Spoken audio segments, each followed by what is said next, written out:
Quiero hacer una pregunta antes de comenzar esta meditación. ¿Hay alguien en este grupo grande de gente que alguna vez se dijo a sí mismo, hoy podría usar un poco de ánimo, hoy podría usar un poco de consuelo?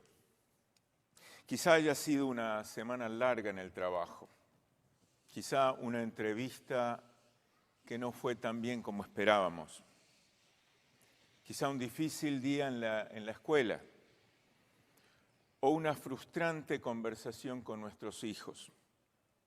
O quizá ocurre que las noticias que nos dio nuestro médico no eran las que esperábamos. Pero entonces alguien notó nuestro rostro, alguien se acercó y empezó a hablar contigo.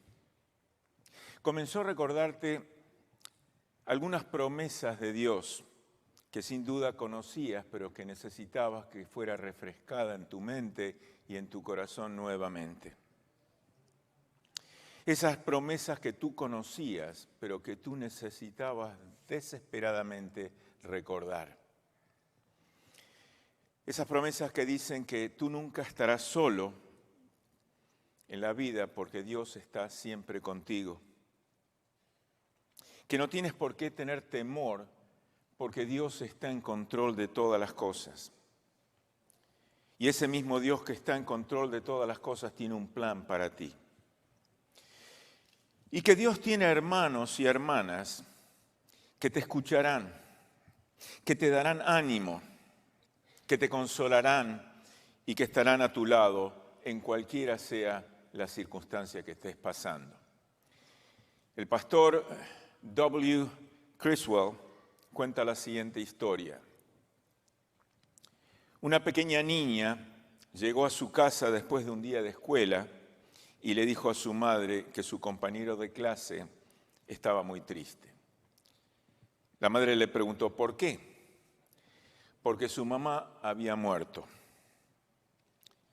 Y la madre le preguntó, ¿y qué hiciste tú para ayudarla, a tu amiga? Y la niña respondió, me puse al lado de ella, la abracé y lloré con ella. Todas las personas, sin excepción, experimentan en algunos momentos de su vida situaciones difíciles y situaciones dolorosas. Muchas veces no hay quien les dé apoyo y cargan con el dolor a solas. Como hijos de Dios tenemos la gran bendición de tener al Señor en cada momento, pero también a nuestros hermanos de fe que nos apoyan al estar junto a nosotros. El apóstol Pablo habla de la consolación como parte de la naturaleza de Dios, pues dice en 2 Corintios capítulo 1, verso 3, que tenemos un Dios de toda consolación. Y 2 versos más adelante, en el verso 5, dice que en Cristo abunda toda consolación. Y eso con la finalidad de que también nosotros consolemos a aquellos que pasan por tribulaciones.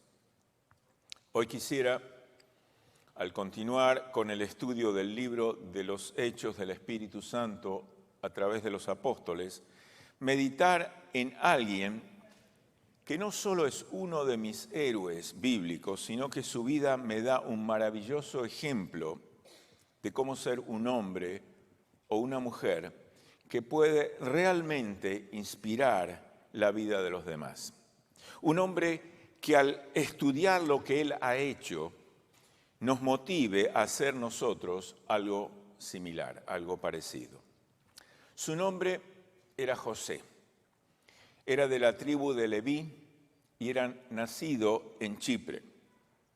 Y probablemente no muchos en esta audiencia puedan identificar quién era ese José, a menos que yo agregue un detalle de cómo le pusieron de sobrenombre sus discípulos.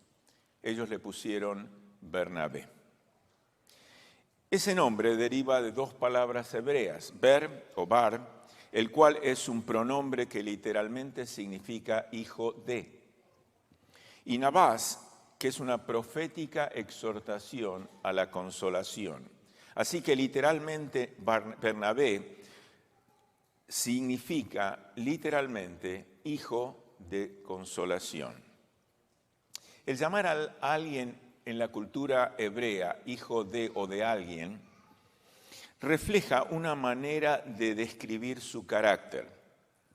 Jacobo y Juan, los hijos de Zebedeo, eran llamados hijos del trueno, y probablemente porque tenían un particular carácter.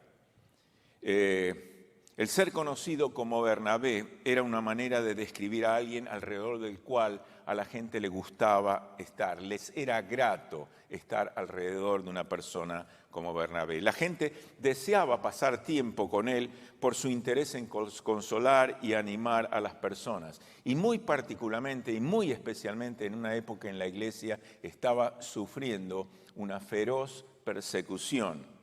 Y los creyentes necesitaban muchísimo, desesperadamente también, una palabra de ánimo y de consuelo. Quiero confesarles algo.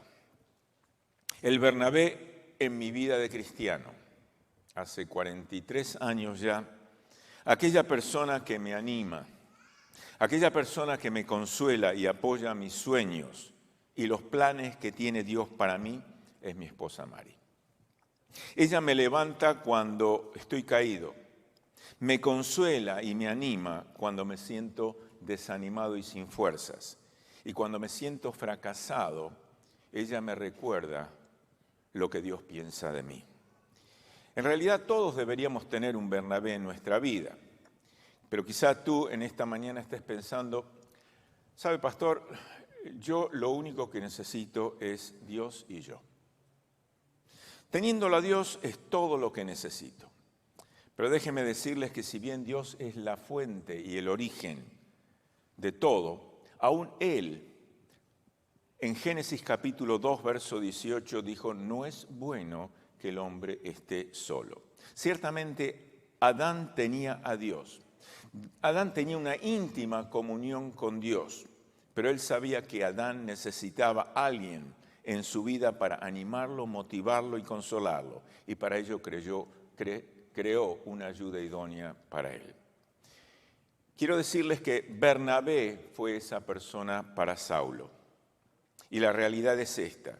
Quizás si Bernabé no hubiera estado detrás de Saulo, el perseguidor de la iglesia, probablemente no tendríamos a un Pablo. Cuando nadie quería estar con Pablo, allí estuvo Bernabé. Cuando nadie creyó en Pablo, Bernabé creyó en él. Y Bernabé fue esa persona para Juan Marcos, y estoy convencido que fue esa persona para muchos hermanos de esa iglesia. Saben, la vida es muy dura y difícil. Todos lo sabemos, todos tenemos dificultades. Y quiero asegurarte que si enfrentas todas esas dificultades, todos esos problemas, solito, va a ser mucho peor. La realidad es que en el pasado, en mi historia personal, quizás no hubiera sobrellevado todas las pruebas, todas las situaciones en las que he estado, si no hubiera sido por mis Bernabés. Y Pablo probablemente no se hubiera convertido en el más grande predicador de todos los tiempos sin un Bernabé. Y Juan Marcos no hubiera quizás sido el escritor de la epístola que lleva su nombre si no hubiera estado Bernabé animándolo, si no hubiera estado Bernabé en su vida. Un Bernabé se acerca a alguien y le dice, hola, ¿cómo estás? Un Bernabé entrará en conversación con alguien que visita la iglesia por primera vez. Se interesará en él o en ella. Un Bernabé se pondrá al lado de alguien a quienes todos quizá hayan abandonado. Bernabé es el que anima, Bernabé es el que consuela. Y hoy quisiera compartir brevemente de Bernabé qué elementos de su carácter que yo quisiera tener para bendecirlos a ustedes. Y quiero compartir qué elementos de su carácter quisiera que ustedes adoptaran para bendecirme a mí. ¿Cómo hacerlo? Déjenme rápidamente darles 4 maneras muy, pero muy sencillas en que cada uno de nosotros puede convertirse en un Bernabé. Primero, sé paciente. No busques la perfección en las relaciones. Muchas veces buscamos en los amigos la perfección. Buscamos ese amigo perfecto. Buscamos gente que nos anime cuando estamos caídos. Pero ¿qué pasa con aquellos que necesitan nuestro apoyo? Primera Tesalonicenses capítulo 5, verso 14, dice: también os rogamos, hermanos, que alentéis a los de poco ánimo, que sostengáis a los débiles, que seáis pacientes con todos. Sé paciente con los demás. Si buscamos la relación perfecta, descubrimos que vamos a tener que quedarnos muy solos porque no hay nadie perfecto. Si has cometido errores, aun si has cometido pecados muy serios, siempre hay una segunda oportunidad para ti. Dios es el que provee, es el Dios de segundas, terceras y cuartas oportunidades. Primera Pedro capítulo 4, verso 8, dice: y ante todo tened entre vosotros ferviente amor. ¿Por qué? Porque el amor cubrirá multitud de pecados. Un Bernabé es esa persona que pacientemente anima y consuela. Entonces, sé paciente, no busques una relación perfecta. Segundo, sé positivo. No te enfoques en las debilidades de los demás. Capítulo 4, verso 2 del libro de Pablo a los Efesios: con toda humildad y mansedumbre, seamos humildes y mansos. Soportemos los unos a los otros en amor, con toda paciencia. Trata con todas tus fuerzas de mirar las cosas buenas de los demás. No te enfoques en las debilidades de los otros, es hipocresía. No te enfoques en los pecados de los demás, es orgullo. Piensa en lo que Cristo está haciendo en la vida de otro. Sé un Bernabé. Lo que pudo haber pasado es que Bernabé pudo haber tenido la misma actitud de los demás discípulos respecto a Pablo. Podía haberse enfocado en que Pablo, antes de encontrarse con Cristo camino a Damasco, había perseguido la iglesia, había matado a cristianos, arrestado a cristianos. Podía haber recordado que él había participado activamente en el martirio de Esteban, o haberse permitido pensar que Pablo estaba tratando subversivamente de infiltrarse en el campo de los cristianos, pero no. Bernabé vio lo que Dios estaba haciendo en Pablo. Y dice la palabra de Dios en Hechos capítulo 9, versos 26 y 27, cuando llegó a Jerusalén, estamos hablando de Pablo, trataba de juntarse con los discípulos, pero todos le tenían miedo, no creyendo que Pablo fuese discípulo. Entonces Bernabé, tomándolo, lo trajo a los apóstoles y les contó cómo Saulo había visto en el camino al Señor, el cual le había hablado, y cómo en Damasco había hablado valerosamente en el nombre del Señor. Y eso nos enseña que en un mundo de hipocresía, en un mundo de sarcasmo, nosotros debemos ver lo bueno de la gente. Y no solo con la gente. Debemos ver lo bueno en la iglesia a la cual asistimos y en la cual servimos. No te enfoques en lo que no te gusta, no te enfoques en que este predicador habla bien o mal, o mejor o peor, y que me gusta cómo cantan el grupo, y que me gusta esto y no me gusta aquello, y estoy afuera hasta que termine esto. No te enfoques en lo negativo, enfócate en lo bueno, en lo noble que está haciendo esta iglesia para la comunidad y para la gente, y para la gloria de Dios. Y participa en eso bueno, participa en eso noble. No te dejes llevar por el negativismo. Tercer elemento, sé persistente. No pares de animar y motivar a las personas.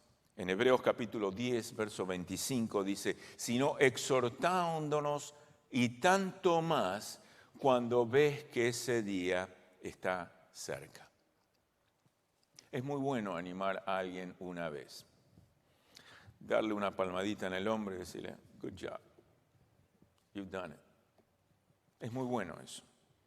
Pero mucho mejor es continuar animando y motivando una y otra y otra y otra vez. Ser motivadores, ser gente que anima, que motiva, que eleva al hermano o a la hermana. Saben, cuando alguien me anima repetidamente, es para mí como una inyección de gozo. Es como si hubieran agarrado una inyección grandota con una aguja así de larga y me la hubieran inyectado en el corazón y me hubiera llenado el corazón de gozo y deseos de hacer aún las cosas mejor. Me llena de gozo cuando recibo a veces un correo electrónico diciéndome, pastor,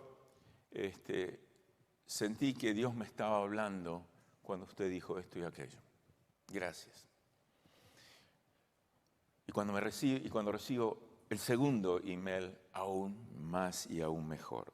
Miren, cada día tenemos desafíos nuevos y problemas, pero con alguien a nuestro lado que nos dé un poco de ánimo, un poco de aliento, esos desafíos y esos problemas van a ser mucho más livianos, mucho más llevaderos. Si Dios puso a alguien en tu corazón para animarlo, para motivarlo, para levantarlo, hazlo repetidamente. No creas que has cumplido con la palmadita y el good job y eso es todo. Sigue animándolo, sigue animándolo. Alguien hace muchos años, yo y mi esposa y mi hijita, mi bebita, llegamos a esta iglesia en este país en el año 1979. Cuando llegamos, me fascinó esta iglesia. Llegamos un sábado a la noche, domingo a la mañana estábamos en la iglesia. No en este lugar, sino en un lugar que estábamos en la zona, lejos de aquí. Y conocí en esa iglesia, había clase de jóvenes en esa iglesia, si bien yo tenía 28, 29 años en esa época. Había un hombre que tenía la clase de escuela dominical de jóvenes. Yo tenía escasamente 2 años de convertido y estaba lleno de preguntas, lleno de dudas, lleno de situaciones que no tenía bien claras. Y empecé a preguntar, y este hombre me contestaba, y me contestaba siempre con una sonrisa. Y pasados los meses, este hombre decidió que podía confiar en mí y me dio parte de la clase. Y a los pocos meses yo estaba a cargo de la clase de jóvenes. Y eso hizo en mí un efecto transformador. Empecé a investigar la Biblia, empecé a estudiar la Biblia, empecé a conocer más personalmente a ese Señor que me había salvado. Y en vez de preguntas tenía palabras de motivación, palabras de ánimo. Y eso cambió mi vida diametralmente. Vuelvo a repetir. Si Dios ha puesto a alguien en tu corazón para animarlo, para sostenerlo, para guiarlo en el camino, hazlo repetidamente. Primera Tesalonicenses capítulo 5, verso 11 dice, por lo cual animaos unos a otros y edificaos unos a otros. Y no termina ahí el versículo. Parece que los tesalonicenses ya lo estaban haciendo, porque dice, así como ya lo estáis haciendo.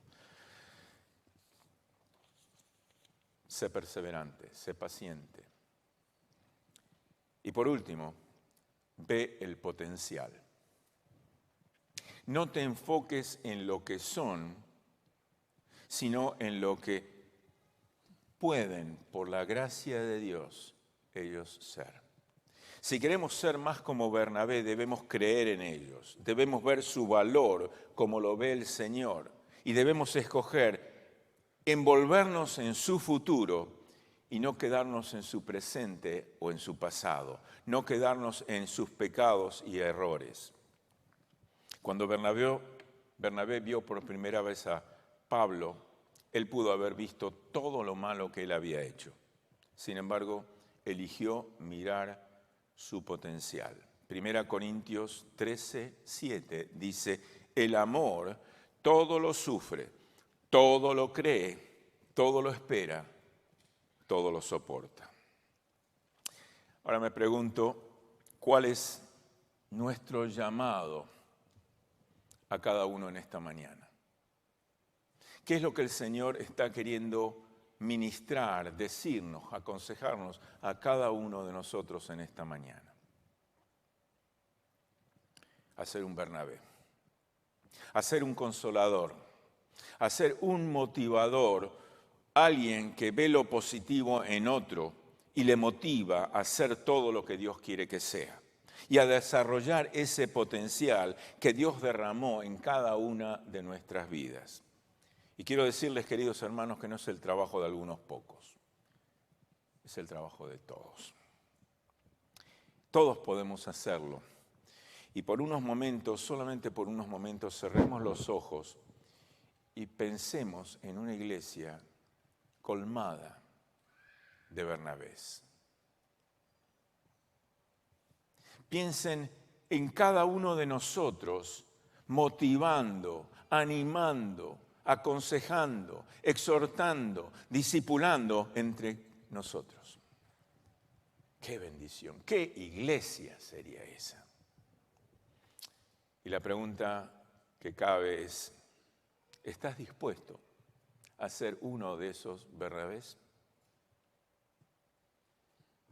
Dije hace unos momentos que nosotros, iglesia, debemos ver el potencial en la vida de los demás.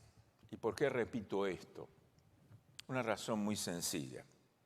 ¿No es exactamente eso lo que hizo el Señor Jesús con cada uno de nosotros? Él no miró nuestro pecado y había mucho pecado. Él vio el potencial de salvación para ti y para mí. Y para una humanidad que se iba camino a la condenación eterna. Y esa oferta de salvación y perdón y vida eterna está todavía vigente hoy día. Todavía los brazos del Señor están abiertos para recibirte y decirte, ven a mí. Yo quiero entrar en tu corazón, quiero hacerte mío. Quiero que tú y yo tengamos una profunda, íntima, absoluta relación. Y quiero en esa relación decirte que tus pecados han sido perdonados. Que tú has pasado de la muerte eterna a la vida eterna. Y todo porque Cristo, en un acto de absoluta obediencia a su Padre, fue a la cruz. Y en esa cruz pagó tus pecados y mis pecados. Y abrió una puerta amplia para que tú y yo tengamos ese perdón, esa salvación y esa vida que vale la pena ser vivida, la vida eterna. Yo quiero en esta mañana hacerte una invitación en el nombre del Señor. Quiero decirte, amigo o amiga, que estás quizás primera vez escuchando la palabra de Dios, que por primera vez has estado escuchando que Dios te ama, que porque te ama no te dijo te ama y te dijo hasta luego. Envió a Jesucristo a morir por ti y por mí. Que al decir te ama estuvo dispuesto Jesús a pagar, a cargar en sí mismo todos los pecados de toda la humanidad. Y en un acto absoluto de humillación, de obediencia, pagó y recibió en sí mismo el pecado tuyo y el mío. Y tú puedes ser salvo en esta mañana. Tú puedes elegir ser perdonado en esta mañana. Tú puedes elegir vivir en esa vida que estás viviendo o en esa vida que vale realmente la pena ser vivida, la vida de Dios. Y yo quiero orar por ti. Quiero que todos me acompañen en una palabra de oración. Señor, te doy gracias porque en el proceso de el comienzo de la iglesia primitiva, tú levantaste hombres y mujeres que fueron ejemplo en nuestras vidas. Y gracias por la persona de Bernabé, una persona que tú levantaste para exhortar, para animar, para consolar, para motivar, para levantar a aquellos. Gracias porque quizás, Señor, tú lo serviste de vehículo para que Pablo fuera Pablo y no continuara siendo Saulo. Para que Juan Marcos, aquel que decidió dejar el grupo misionero en su primer viaje, fuera aquel que posteriormente escribió su evangelio. Y que, Señor, a tantos otros ha tocado como me ha tocado a mí al estudiar esta palabra. Y espero, Señor, que esta palabra haya tocado los corazones de mis hermanos y hermanas, a ser un Bernabé. Y Padre, no podemos imaginarnos qué ha de ser de esta iglesia con Bernabés animando y levantando y motivando. Pero en esta mañana también quiero pedirte, Señor, que si hay alguna persona que aún no conoce de tu amor, una persona que aún no conoce de tu perdón, una persona que está condenada a una eternidad sin ti por su multitud de pecados, Señor, que pueda reconocer que en ti hay salvación, que en ti hay perdón, que en ti hay vida. Y yo oro por esas personas, Señor, para que en un acto de entrega puedan decirle al Señor, Señor, yo te recibo en mi corazón. Dile al Señor Jesús, Señor, yo te recibo en mi corazón. Quiero, Señor, que por favor me perdones de todos mis pecados. Dile al Señor, perdóname por todos mis pecados. Díselo. Me arrepiento de todos y cada uno de ellos, Señor, aquellos que recuerdo, aquellos que mi mente ya no recuerda, pero quiero que tú me perdones de todos ellos y me lleves a vivir esa vida en ti, que vale la pena ser vivida. Gracias, Señor, por escucharme. Dile al Señor, gracias por escucharme y gracias por aceptarme. En el nombre de Cristo Jesús. Amén.